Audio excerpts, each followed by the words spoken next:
How's it going, everybody? I'm Sam Lee, and welcome to Gaming Instincts.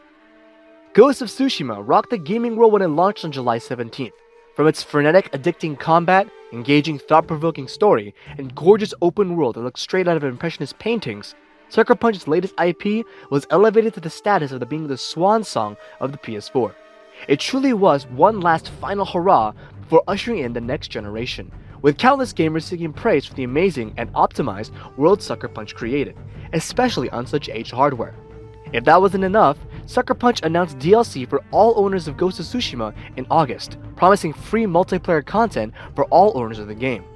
In a recent PlayStation blog post, Sucker Punch detailed what sort of content will be arriving to players' games come October 16th. Here are the top 5 exciting things about Ghost of Tsushima's update. Number 5. Quality of life improvements. Ghost of Tsushima is an excellent game, but far from a perfect one. As an open-world game, it has its fair share of open-world jank that can be hilariously immersion-breaking or downright frustrating. Sucker Punch has done a good job through patches to clean up players' experiences, but not all issues have been addressed, namely, the game's armor system. Nothing is wrong with how armor sets function or how they look. The problem lies with not having a concise, easy way to change between sets. For a game that takes itself seriously, having protagonist Jin Sakai look the part of a feared Mongol-slaying warrior is integral to the experience. However, with the way equipping armor functions in Ghost of Tsushima, players are constantly swapping outfits, charms, and other cosmetics to better tailor their experience at certain parts of the game. Players may want Jin to wear the fabled Clan Sakai samurai armor for longer standoff streaks and better combat engagements when encountering large Mongol groups. If they prefer picking enemies off at a distance, they can opt for the legendary archer Tadayori's armor, not to mention supplementary charms that benefit the differing playstyles each armor set offers.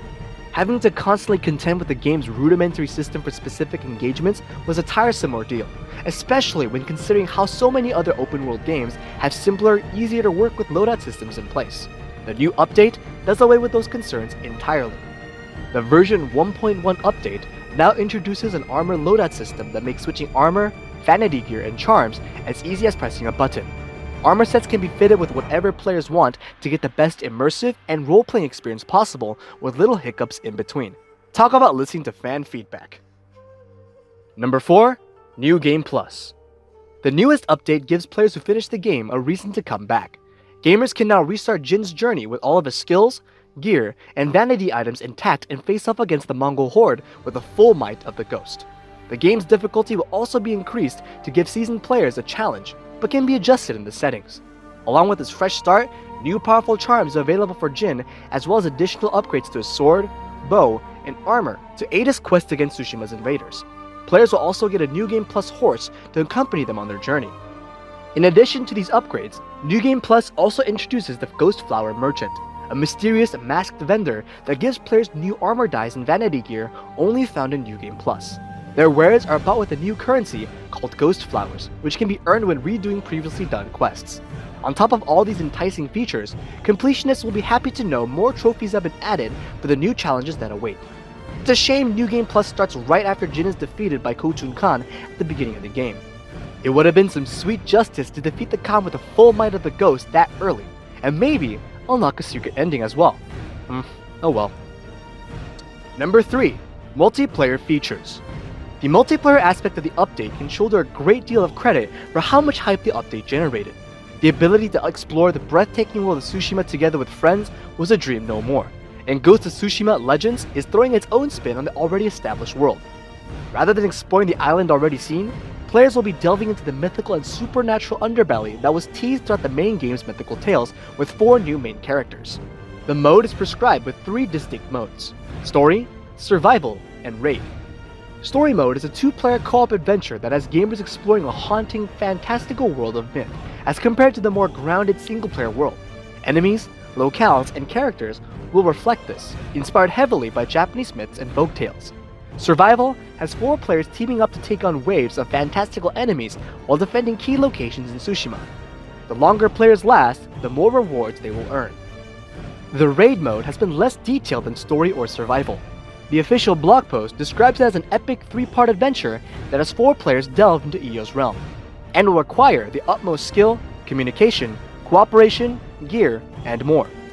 The blog post said the mode will not launch immediately with the update, but in the weeks following it. From its description alone, it sounds like it'll be a cross between story and survival, with perhaps a boss element involved. Whatever it is, it sounds just as fun as the other multiplayer content and a fresh addition to the game. It should be a blast to take on with a group of friends. Number 2. Multi-Class Mayhem. Along with the new multiplayer mode comes new classes, represented by the 4 main characters. To make each player in the lobby distinct from one another, Ghost of Tsushima introduces the 4 classes from which players will choose: Samurai, Assassin, Hunter, and Ronin. Each class has exclusive techniques, gear, and special abilities to set players apart and give them a unique role when tackling multiplayer content. The Samurai can use Hachiman's Fury to hack away at overwhelming odds. The Hunter activates the Eye of Uchitsune to eviscerate foes at a distance. The Assassin teleports around the battlefield like a demon out of hell. The Ronin?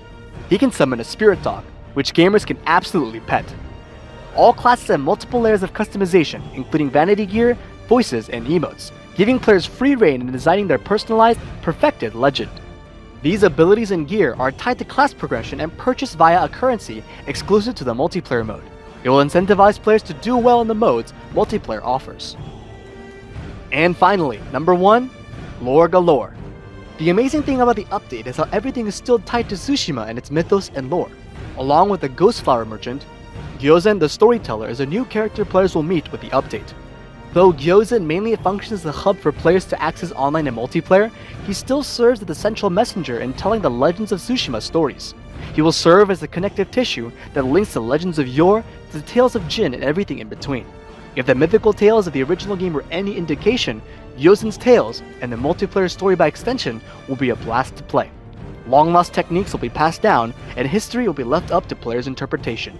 More lore is always good, especially coming from a world as rich and meticulously crafted as Ghost of Tsushima.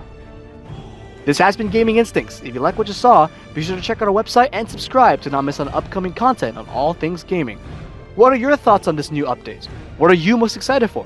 Let us know your thoughts in the comments below. And also guys, we are now live on Trovo, a new awesome streaming platform where you can catch us every day starting at 1 PM EST for 8 to 12 hours of streaming goodness. You can find us at trovo.live/gaminginstincts. So come join us. It'll be a blast. Thanks for watching.